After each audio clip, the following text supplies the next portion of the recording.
Goods and services tax അടച്ചു കഴിഞ്ഞാൽ ആ പണം അക്കൗണ്ടബിൾ ആയി കഴിഞ്ഞു. ബാങ്ക് ട്രാൻസാക്ഷൻ വഴി പണം കൈമാറ്റം ചെയ്താൽ അത് ലീഗൽ പണമാവില്ല. പക്ഷേ അതിൻ്റെ പേരിൽ നിങ്ങൾ ഒരു പ്രതിഫലമായ ഒരു സേവനമോ ഗുഡോ നൽകിയിട്ടുണ്ട് എന്നുള്ളതിൻ്റെ നികുതി 18% നികുതി GST അടച്ചതിൻ്റെ രേഖ നിങ്ങളുടെ കയ്യിലുണ്ടോ? നിങ്ങളെ സംബന്ധിച്ച് സേവനം നിങ്ങൾ നൽകിക്കഴിഞ്ഞു എന്നതാണ് രേഖാമൂലം നിയമപ്രകാരം പറയുന്നത്.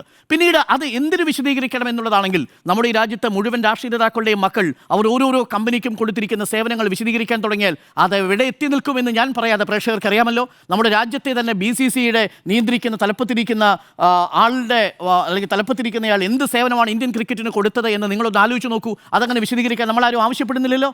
അതിൻ്റെ കാരണം എന്താ? അത് GST അടച്ച് നിയമപരമായി നിങ്ങൾ മുന്നോട്ട് പോയാൽ അതവിടെ അവസാനിച്ചു എന്നുള്ളതാണ്. അതുകൊണ്ട് എൻ്റെ ടേക്ക് ഈ വിഷയത്തിൽ ഇത്രയേ ഉള്ളൂ. നിങ്ങളൊരു സാധനം വാങ്ങുമ്പോൾ AMCക്ക് ഒരു കരാർ കൊടുത്താൽ AMC കരാറിൻ്റെ പേരിൽ GST നിങ്ങൾ അടച്ചിട്ടുണ്ടെങ്കിൽ അതവിടെ അവസാനിക്കുന്നു എന്നുള്ളതാണ്.